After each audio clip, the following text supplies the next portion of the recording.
ಬಿಡಿಸಿದ್ದಾರೆ, SP ಗಳ ಜೊತೆ ಮಾತಾಡಿದ್ದಾರೆ, ಲಾಯರ್ಗಳ ಜೊತೆ ಮಾತಾಡಿದ್ದಾರೆ. 100 ಆಗಿಲ್ಲ, 100 ಆಗೋದು ಬೇಡ, ಅವ್ರು ಮಾಡಿದ್ದಾರೆ. ಅವನ್ನೆಲ್ಲ ಚಪ್ಪಾಳೆ ತಟ್ಟೋಣ. ದೀಪಕ್, ರಘುಪತಿ ಇವರೆಲ್ಲ ಬಹಳ ಚೆನ್ನಾಗಿ ಕೆಲವೊಂದು ವಿಚಾರಗಳನ್ನ ನಿಭಾಯಿಸ್ತಾ ಇದ್ದಾರೆ. ಒಂದಷ್ಟು ಒಳ್ಳೆ ಲಾಯರ್ಗಳು ಬಂದಿದ್ದಾರೆ. ಇಲ್ಲೊಂದು ಸಂದರ್ಭದಲ್ಲಿ ಅವ್ರು ಹೇಳಿದ ಒಂದು ವಿಚಾರನ ಸ್ವಲ್ಪ ಗಟ್ಟಿಯಾಗಿ ಹೇಳ್ತೀನಿ ನಾನು. ಪೊಲೀಸರು ಅರೆಸ್ಟ್ ಮಾಡಿದಾಗ ಯಾವ್ದೋ ಒಂದು ಗಲಾಟೆ ಆಗ್ಬಿಡ್ತು, ಗುದ್ದಿದ್ರು, ಹೊಡೆದ್ರು, ಇನ್ನೊಂದು ಆಯ್ತು. ನಮ್ಮವರು ಜಡ್ಜ್ ಮುಂದೆ ಹೇಳಲ್ಲ. ಯಾಕೆ ಹೇಳಲ್ಲ? ಪೊಲೀಸರು ಮಗನೇ ನೀನೇನಾದ್ರೂ ಹೇಳಿದ್ರೆ ನೋಡು, ನಿಂಗೆ ಹಂಗ್ ಮಾಡ್ತೀವಿ, ಹಿಂಗ್ ಮಾಡ್ಬಿಡ್ತೀವಿ ಅಂತ ಹೇಳಿರ್ತಾರೆ. ನಮ್ಮ ಪಕ್ಷದವ್ರಿಗೆ ಹೇಳೋದು ಕಡಿಮೆ, ಆದ್ರೆ ನಮ್ಮ ಪಕ್ಷದಲ್ಲಿ ಹೇಳದೇ ಇದ್ರು ನಮ್ಮ ಪಕ್ಷದವರು ಒಂದು ಭಯ ಹೇಳಿದ್ರೆ ಹುಷಾರಂತ ದಾರಿ ಕರ್ಕೊಂಬರೋವಾಗ್ಲೇ ಹೇಳ್ತಾರೆ. ಬೇರೆಯವರು ಅಲ್ಲಿ ಜಡ್ಜ್ ಮುಂದೆ ನಿಂತ್ಕೊಳ್ಳೋಕೆ ಆಗ್ತಿರಲ್ಲ, ಎಲ್ಲದೆಲ್ಲ ಹೊಡೆದಾಕ್ಬಿಟ್ಟಿರ್ತಾರೆ. ಅವ್ರನ್ನ ಕಳ್ತನ ಮಾಡಿದವ್ರನ್ನ, ಈ ಕೊಲೆ ಸುಲಿಗೆ ಮಾಡಿದಂಥವ್ರನ್ನ, ಅತ್ಯಾಚಾರ ಮಾಡಿದವ್ರನ್ನ ನಿಂತ್ಕೊಳ್ಳೋಕ್ಕಾಗಲ್ಲ. ಪೊಲೀಸ್ ನಿಮ್ ನೋಡಿದ್ರ ಅಂದ್ರೆ ಬರ್ತಾ ಹೇಳಕ್ಕೂ ಆಗ್ತದೆ ಅಂತಾರೆ. ಆ ಬಾಯಿ ಬಿಡ ಅಲ್ಲೆಲ್ಲ ಹೊಡೆದಾಕ್ಬಿಟ್ಟಿರ್ತಾರೆ ಎಷ್ಟೋ ಕಡೆ. ಒಂದ್ ತಿಳ್ಕೊಳ್ಳಿ, 2 ವಿಚಾರ ಇದೆ. ಒಂದು ಜುಡಿಷಿಯಲ್ ಕಸ್ಟಡಿ, ಇನ್ನೊಂದು ಪೊಲೀಸ್ ಕಸ್ಟಡಿ ಅಂತ. ಈಗ ಯಾವ್ದೋ ಎತ್ತಾಕೊಂಡು ಬಂದಿದ್ದಾರೆ, ಅವ್ನು ಒಪ್ಕೊಂಡ್ಬಿಟ್ಟಿದ್ದಾನೆ.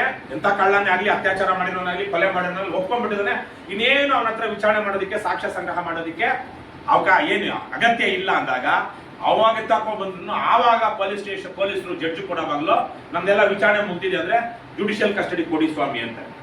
ಇಲ್ಲ 24 ಗಂಟೆ ಆಗಿದೆ, ಇನ್ನೊಂದಷ್ಟು ಹೇಳ್ಬೇಕು, 2-3 ಜನ 4-6 ಜನ ಸೇರ್ಕೊಂಡು ಮಾಡಿರೋದು, ಒಬ್ಬನೇ ಎತ್ತಾಕೊಂಡು ಬಂದಿರೋದು, ಇನ್ನೂ 2-3 ಜನ ಹಿಡಿಬೇಕು, ಇನ್ನು 4-6 ಕಡೆ ದುಡ್ಡು ಇಟ್ಟಿದ್ದಾರೆ, ಅಥವಾ ಚಿನ್ನ ಇಟ್ಟಿದ್ದಾರೆ, ಕಳ್ತನದ್ದು ಅಥವಾ ಅತ್ಯಾಚಾರ ಮಾಡೋದು ಯಾವ್ದೋ ಒಂದ್ರದ್ದು, ಇನ್ನೂ ತನಿಖೆ ಮಾಡಬೇಕು, ಇನ್ನೂ ವಿಚಾರಣೆ ಮಾಡಬೇಕು ಅಂದಾಗ ಆದ್ರೆ 24 ಗಂಟೆ ಆಗ್ಬಿಟ್ಟಿದೆಯಲ್ಲ, 24 ಗಂಟೆ ಆಗ್ಬಿಟ್ಟಿದೆ. ಅವಾಗ ಜಡ್ಜ್ ಮುಂದೆ ಪ್ರೆಸೆಂಟ್ ಮಾಡಲೇಬೇಕು ಕಾನೂನು ಪ್ರಕಾರ.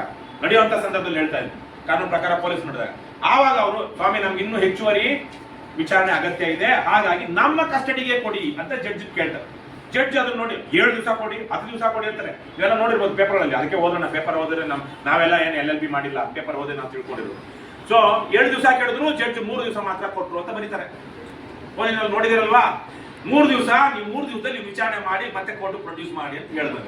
3 ದಿವಸದಲ್ಲಿ ಅವ್ರು ತಗೊಂಡೋಗಿ ಎಲ್ಲಿ ಪೊಲೀಸ್ ಸ್ಟೇಷನ್ ಅಲ್ಲಿ ಇಟ್ಕೊಂಡು ಮತ್ತೆ ಅಲ್ಲಿ ಏರೋಪ್ಲೇನ್ ಏನಂತದೋ ಮಾಡೋದು. ಅವ್ರ ಮಾಮೂಲಿ ಪೊಲೀಸ್ ತನಿಖೆಗಳು ಯಾವೆಲ್ಲ ಕಾನೂನು ಬಾಹಿರವಾಗಿರೋದ್ರ ಜೊತೆಗೆ ಕಾನೂನು ಬದ್ಧವಾಗಿ ಕಿಂತ ಜಾಸ್ತಿ ಕಾನೂನು ಬಾಹಿರವಾಗಿ ಯಾರನ್ನು ಹೊಡೆಯೋಂಗಿಲ್ಲ ಬಡಿಯೋಂಗಿಲ್ಲ. ಪೊಲೀಸ್ ಸ್ಟೇಷನ್ ಅಲ್ಲಿ ತನಿಖೆ ಮಾಡುವಾಗ ಕಾನೂನು ಇರೋದು ಹಾಗೆ. ಅವನ ಎಂಥದೇ ಅಕ್ರಮ ಕೃತ್ಯ ಮಾಡಿದ್ರು ಅವನಿಗೆ ಬಡ್ದು ವಿಚಾರಣೆ ಮಾಡೋ ಹಾಗಿಲ್ಲ. ಅದೇನು ಏರೋಪ್ಲೇನ್ ಹತ್ತದು, ಅದೇನೋ ಊಟ, ಅವೆಲ್ಲ ಯಾವೂ ಇಲ್ಲ. ಆದ್ರೆ ಮಾಡ್ತಾರೆ. ಆದ್ರೆ 3 ದಿವಸದಲ್ಲಿ ಆದ್ಮೇಲೆ ಮತ್ತೆ ಅವನ್ನ ಪ್ರೊಡ್ಯೂಸ್ ಮಾಡಬೇಕು. ಯಾವ ಕೃತ್ಯಗಳಿಗೆ ಆಗ್ಲೇ ಹೇಳಿದಂಗೆ ಇನ್ನೂ ವಿಚಾರಣೆ ಮುಗಿದಿಲ್ಲ, ಇನ್ನೂ ಮಾಡಬೇಕು ಅಂತ ಮಾತ್ರ ಪೊಲೀಸ್ ಕಸ್ಟಡಿ ಕೇಳ್ತಾರೆ. ನಮ್ಮ ಪಕ್ಷದವ್ರು ಯಾರು ಆ ತರದ ಕೇಸುಗಳಲ್ಲಿ ಇಲ್ಲ ಅಲ್ರಪ್ಪ. ನಮ್ದೆಲ್ಲ ಏನ್ ಕೇಸುಗಳು? ಸರ್ಕಾರಿ ಕರ್ತವ್ಯ ಕಡ್ಡಿ, ಏನೋ ಇದು ಸಣ್ಣ ಪುಟ್ಟ ಈ ತರದ್ದೆ. ಇವ್ ಯಾವ್ದ್ರಲ್ಲೂ ವಿಚಾರಣೆ ಆಗತ್ತೇನೆ ಇಲ್ಲ. ಅಲ್ಲಿ ದೂರ ಬಂದಿದೆ, ಸುಮ್ನೆ ನಮಗೆ ಕಿರಿಕ್ ಮಾಡಬೇಕು ಅಂತ ಅವ್ರು ಯಾರೋ ಕಂಪ್ಲೇಂಟ್ ಕೊಟ್ಟಿರೋದಕ್ಕೆ ಪೊಲೀಸರು ಶಾಮೀಲಾಗಿ ನಮ್ಮ ಮೇಲೆ ಕೇಸ್ ಹಾಕಿ ರಿಜಿಸ್ಟರ್ ಮಾಡ್ಕೊಂಡು ನಮ್ಮನ್ನ ಅರೆಸ್ಟ್ ಮಾಡಿರೋದು. ಅದರಲ್ಲಿ ತಥ್ಯನೇ ಇಲ್ಲ. ಅರೆ ಅರೆಸ್ಟ್ ಮಾಡಿದ ಮೇಲೆ ಇಲ್ಲಿ ತನಕ ನಮ್ಮ ಯಾವುದೇ ಕೇಸ್ಗಳಲ್ಲೂ ಪೊಲೀಸರು ಪೊಲೀಸ್ ಕಸ್ಟಡಿಗೆ ಕೇಳಿಲ್ಲ. ಯಾಕಂದ್ರೆ ಅಲ್ಲಿ ವಿಚಾರಣೆ ಅಗತ್ಯನೇ ಇಲ್ಲ. ಅದು ಅಂತಹ ಹೀನ ಕೃತ್ಯ ಅಲ್ಲ ಮತ್ತು ಇನ್ನೂ ಬಾಕಿ ಇರುವಂತಹ ಯಾವುದೂ ಇಲ್ಲ ತಿಳ್ಕೊಳ್ಳಿ. ಅಕಸ್ಮಾತ್ ಯಾವ್ದಾದ್ರು ಕಾರಣಕ್ಕಾಗಿ ನಮ್ಮ ಮೇಲೆ ಕೋಪಕ್ಕೋ ಮನೆ ಇಲ್ಲಿ ನೆಲಮಂಗಲದಲ್ಲಿ ಮಾಡ್ದಂಗೆ ಹೊಡೆದ್ಬಿಟ್ಟು ಹೇಳ್ತಾರೆ, ನನ್ನ ಮಗನೇ ನೀನೇನಾದ್ರೂ ಬಾಯ್ ಬಿಟ್ರೆ ಹುಷಾರ್ ಅಂತ ಹೇಳ್ತಾರೆ. ಅಲ್ಲಿ ಹೇಳಿದ್ರಲ್ವಾ, ಪೊಲೀಸರು ಕರ್ಕೊಂಡು ಹೋಗಿ ಜಡ್ಜ್ ಮುಂದೆ ನಿಲ್ಲಿಸಿದ ಮೇಲೆ ಪೊಲೀಸರ ಕೆಲಸ ಮುಗಿತಾರೆ. ನಮ್ಮ ಕೇಸ್ಗಳಲ್ಲಿ ಕೇಳಿಸ್ಕೊಳ್ಳೋಣ. ಪೊಲೀಸ್ ಸ್ಟೇಷನ್ ಅವ್ರು ಯಾರು ನಮ್ಮನ್ನು ಅರೆಸ್ಟ್ ಮಾಡಿರ್ತಾರೋ ಅವ್ರ ತಗೊಂಡೋಗಿ ಜಡ್ಜ್ ಮುಂದೆ ನಿಲ್ಲಿಸಿದ ಮೇಲೆ ಅಲ್ಲಿಗಷ್ಟೇ. ಆಮೇಲೆ ನಮ್ಗೆ ಬೇಲ್ ಸಿಗ್ಲಿ ಬಿಡ್ಲಿ, ಪೊಲೀಸರು ನಮಗೂ ಸಂಬಂಧ ಇಲ್ಲ. ಜಡ್ಜ್ ಏನ್ ಮಾಡ್ತಾನೆ ಎಲ್ಲ ನೋಡಿ, ಇಲ್ಲ ಬೇಲ್ ಕೊಡಬಹುದಾ, ಇಂಟರಿಮ್ ಬೇಲು ಅಥವಾ ರೆಗ್ಯುಲರ್ ಬೇಲ್ ಅಂತ ಇರುತ್ತೆ. ಇಂಟರಿಮ್ ಬೇಲ್ ಅಂದ್ರೆ ಇವಾಗ ಕೊಟ್ಟು ಮತ್ತೆ ನಾಳೆ ವಿಚಾರಣೆ ಅಬ್ಜೆಕ್ಷನ್ಸ್ ಎಲ್ಲ ಕೇಳ್ಕೊಂಡು ಮಾಡುವಂಥದ್ದು. ರೆಗ್ಯುಲರ್ ಬೇಲ್ ಅಂದ್ರೆ ಏನಿಲ್ಲ, ಆವಾಗಲೇ ಎಲ್ಲ ಪ್ರೊಸೀಜರ್ ಕ್ಲಿಯರ್ ಮಾಡಿ ಕೋರ್ಟ್ಗಳಲ್ಲಿ ಸಾಮಾನ್ಯವಾಗಿ ಹಗಲೊತ್ತು ಆಫೀಸಲ್ಲಿ ನಡೆಯುವಂಥ ಕೋರ್ಟಲ್ಲಿ ನಡೆಯುವಂಥದ್ದೆಲ್ಲ ರೆಗ್ಯುಲರ್ ಬೇಲ್ ಆಗುತ್ತೆ. ಮನೇಲಿ ಕೊಡುವಂಥದ್ದು ಇಂಟರಿಮ್ ಆಗುತ್ತೆ. ಮಾರನೇ ದಿವಸ ಹೋಗಿ ಮಧ್ಯಂತರ ಜಾಮೀನು, ಮಾರನೇ ದಿವಸ ಹೋಗಿ ಅವರು ಟಿಪಿದೆಲ್ಲ ಹಾಕ್ಸ್ಕೊಂಡು ಮಾಡ್ತಾರೆ. ಬೇಲ್ ಆಯ್ತಾ, ಪೊಲೀಸರು ಮುಂದೆನೆ ನಾವು ಎದೆ ಉಬ್ಬಿಸ್ಕೊಂಡು ಆಚೆಗೆ ಬರ್ಬೋದು, ಪಕ್ಕದಲ್ಲೇ ಬರ್ಬೋದು. ಪೊಲೀಸರು ನಮ್ಮನ್ನು ಮುಟ್ಟೋ ಹಂಗಿಲ್ಲ, ಹೇಳ್ಕೊಂಡು ಹೋಗೋ ಹಂಗಿಲ್ಲ. ನಮ್ಮನ್ನು ಪೊಲೀಸ್ ಹೊಡೆದಿದ್ರು ಅಂತ ಹೇಳಿದ್ರೆ ಏನಾದ್ರು ಮಾಡ್ಕೊಳಕ್ಕಾಗುತ್ತಾ? ಪೊಲೀಸರು ನಮ್ಮನ್ನು ಮತ್ತೆ ಎತ್ತಾಕೊಂಡು ಹೋಗಿ ಎಲ್ಲೇನೋ ಫಿಟ್ ಮಾಡಕ್ಕಾಗುತ್ತಾ? ಅಲ್ವಾ ನಮ್ಮನ್ನು ರಿಪೇರಿ ಮಾಡಕ್ಕಾಗುತ್ತಾ? ಆಗಲ್ವಲ್ಲ. ಎರಡನೇದು ಹೋಗ್ಲಿ ಜುಡಿಷಿಯಲ್ ಕಸ್ಟಡಿಗೆ ಅವ್ರು ಕೇಳಿದಂಗೆ ಜುಡಿಷಿಯಲ್ ಕಸ್ಟಡಿ ಕೊಟ್ರು. ಜುಡಿಷಿಯಲ್ ಕಸ್ಟಡಿ ಅಂದ್ರೆ ಎಲ್ಲಿ ಕರ್ಕೊಂಡು ಹೋಗ್ತಾರೆ? ಜೈಲಿಗೆ. ಬೆಂಗಳೂರಲ್ಲಿ ಮಹಾತ್ಮ ನಗರಕ್ಕೆ. ಅಲ್ಲೂ ಅಷ್ಟೇ ಮಾನ ಮರ್ಯಾದೆಯಿಂದ ನಮ್ಮನ್ನ ಅದೇ ಗಂಟಲು ಕೂರಿಸ್ಕೊಂಡು ಅಲ್ಲಿ ಹೋಗಿ ಜೈಲ್ ಹ್ಯಾಂಡ್ ಓವರ್ ಮಾಡ್ತಾರೆ. ಮಧ್ಯದಲ್ಲಿ ಎಲ್ಲೂ ನಮ್ಮನ್ನು ಎತ್ತೋದು ಹೊಡಿಯೋದು ಆಚೆಗೆ ಹೇಳ್ಕೊಳ್ಳೋದು ಯಾವ ಮಾಡಕ್ ಆಗೋದಿಲ್ಲ. ಒಂದು ಸಲ ಜಡ್ಜ್ ಮುಂದೆ ಪ್ರೆಸೆಂಟ್ ಮಾಡಿದ್ಮೇಲೆ ಅವರಿಗೆ ನಮ್ಮ ಮೇಲೆ ಇರುವಂತ ಅಧಿಕಾರ, ದರ್ಪ, ದೌರ್ಜನ್ಯ ಎಲ್ಲಕ್ಕೂ ಕೊನೆ ಇಟ್ಟ ಹಾಗೆ.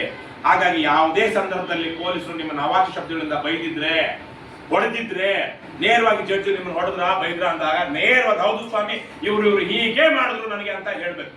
ಗೊತ್ತಾಯ್ತಣ್ಣ? ನಮ್ಮವ್ರು ಹೇಳ್ಬೇಕು, ಬೇರೆಯವರು ನೀವ್ಯಾರು ಹೋಗೋದ್ ಬೇಡ. ಮತ್ತೆ ಯಾರೋ ಹೋದಾಗ ಅವ್ರು ನಾವ್ ಹೇಳ್ಬೇಕು, ಭಯ ಪಡದೆ ಹೇಳು, ಅಲ್ಲಿ ಯಾರು ಇರೋದಿಲ್ಲ, ನಮ್ಗೇನು ಆಗೋದಿಲ್ಲ, ಯಾವ ಪೊಲೀಸನ್ನು ನಮ್ಮನ್ನೇನು ಇಟ್ಕೊಳಕ್ ಆಗೋದಿಲ್ಲ ಆ ಟೈಮಲ್ಲಿ ಅಂತ. ಜುಡಿಷಿಯಲ್ ಕಸ್ಟಡಿ ಕೊಟ್ಟಾಗ ಪೊಲೀಸರು ಪಾತ್ರ ಮುಗಿತು, ಬೇಲ್ ಆಯ್ತು ಅಂದ್ರೆ ಅಂತೂ ನಾವು ಪಾತ್ರ ಇನ್ನೂ ಮುಗಿದೇ ಹೋಯ್ತು. ಹಾಗಾಗಿ ನಮ್ಮ ಮೇಲೆ ಹೊಡೆದಾಗ ನಾವ್ ಹೇಳ್ದೆ ಇದ್ರೆ ಅವ್ರ ಮೇಲೆ ಶಿಕ್ಷೆ ಆಗಲ್ಲ. ನಾವಲ್ಲಿ ಮಾರತ್ತಳ್ಳಿ ಯಾವ್ದು ಆದಾಗ ಹೇಳಿ DCPಗೆ ಎನ್ಕ್ವೈರಿ ಆರ್ಡರ್ ಮಾಡೋದು ಜಡ್ಜು. ಅಲ್ಲಿ ಯಾರು ರೊನಾಲ್ಡು, ರಘು ಅವ್ರಿಗೆಲ್ಲ ಹೊಡೆದಾಗ, ಹಾಗಾಗಿ ಅಲ್ಲಿ ಹೇಳಿದಕ್ಕಾಯ್ತು. ಮೊನ್ನೆ ಅಲ್ಲೆಲ್ಲ ಹೊಡೆದ್ಬಿಟ್ರು ನೆಲಮಂಗಲದಲ್ಲಿ, ಅವ್ರು ಹೇಳಲೇ ಇಲ್ಲ. ಆ 3 ಜನ ಯಾರು ಅರೆಸ್ಟ್ ಮಾಡ್ಕೊಂಡು ಹೋಗಿದ್ರು, ಅವ್ರು ಬೇಲ್ ಆಯ್ತು, ಮಿಕ್ಕವ್ರಿಗೆ ಆಗ್ಲಿಲ್ಲ, ಅವರು ಹೇಳಲಿಲ್ಲ.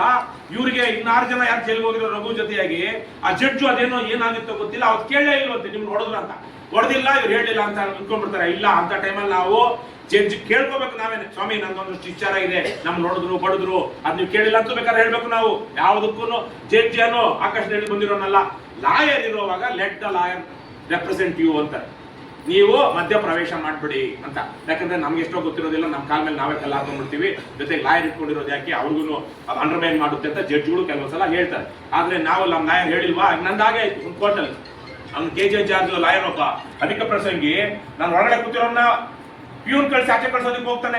ಇನ್ನೇನೇನೋ ಮಧ್ಯದಲ್ಲಿ ಏನೇನೋ ಮಾತಾಡ್ತಿದ್ದ, ಅಲ್ಲೆಲ್ಲ ಹೋಗೋವಾಗ ಏನೇನೋ ಮಾತಾಡ್ಕೊಂಡು ಹೋಗ್ತಾ ಇದ್ದ. ನಾನು ನಮ್ಮ ಲಾಯರ್ ಹೇಳ್ದೆ, ಹಿಂಗೆಲ್ಲ ಇವನು ಅವಮಾನ ಮಾಡ್ತಾ ಇದ್ದಾನೆ, ಇವನು ಅವ್ನು ಜಾರ್ಜ್ ಮಿನಿಸ್ಟ್ರು ಲಾಯರ್ ಅನ್ಕೊಂಡು, ನೀನ್ ಹೇಳಪ್ಪ ಜಡ್ಜ್ಗೆ, ಅಲ್ಲಿ ಕೂತಿರೋನ್ನ ಎಬ್ಸ್ ಕಳಿಸ್ತಾ ಇದ್ದಾನೆ ನನ್ನನ್ನ ಅಂತ. ಅವ್ನು ಅಷ್ಟೇ ಆಯಮ್ಮ ಲಾಯರ್ ಡೇಟ್ ಕೊಟ್ರು, ಈ ಅಮ್ಮ ಈತ ಹಂಗೆ ಬಂದ್ಬಿಟ್ಟ. ನಾನು ಮೇಡಮ್ ಹಿಂಗಿಲ್ಲ, ಹಿಂಗಾಯ್ತು, ಇವನು ಲಾಯರ್ ಹಿಂಗ್ ಮಾಡ್ದ ಅಂತ ಅಂದೆ. ಅವನು ಲಾಯರ್ ಆ ಕಡೆ ತಿರ್ಬಿಟ್ಟ, ಒಳ್ಳೆ ಹುಚ್ಚುತ್ತರ. ನಾನು ಹೇಳಿದೆ ಸುಮ್ಮನೆ ನೋಡ್ತಾ ಇದ್ದೆ ಜಡ್ಜ್, ಯಾಕಂದ್ರೆ ಕೋರ್ಟಲ್ಲಿ ಹಂಗೆಲ್ಲ ಮಾಡೋವಾಗಿಲ್ಲ ಅವನು. ಆದ್ರೆ ಅವ್ರೇನು ಜಾಸ್ತಿ ಏನು ಆಕ್ಷನ್ ತಗೊಳ್ಳಿಲ್ಲ. ಆದ್ರೆ ನೆಕ್ಸ್ಟ್ ಇದಕ್ಕೆ ಹೋಗಿ ಆಯ್ತು, ನೀವೇನ್ ಕೊಡ್ತೀರೋ ಕೊಡಿ ನೆಕ್ಸ್ಟ್ ಇದಕ್ಕೆ ಅಂದ್ಲು. ಅಮ್ಮ ನಾವು ನೆಕ್ಸ್ಟ್ ಇದ್ರಲ್ಲಿ ಹೋಗಿ ನಮ್ಮ ಭಾಸ್ಕರ್ ಹಿಡ್ಕೊಂಡು ಸರಿಯಾಗಿ ಅವ್ನು ಮತ್ತೆ ಆ ಲಾಯರ್ ಕೋರ್ಟ್ಗೆ ಬರ್ದೇ ಇರುವಂಗೆ ಮಾಡ್ಬಿಟ್ವಿ.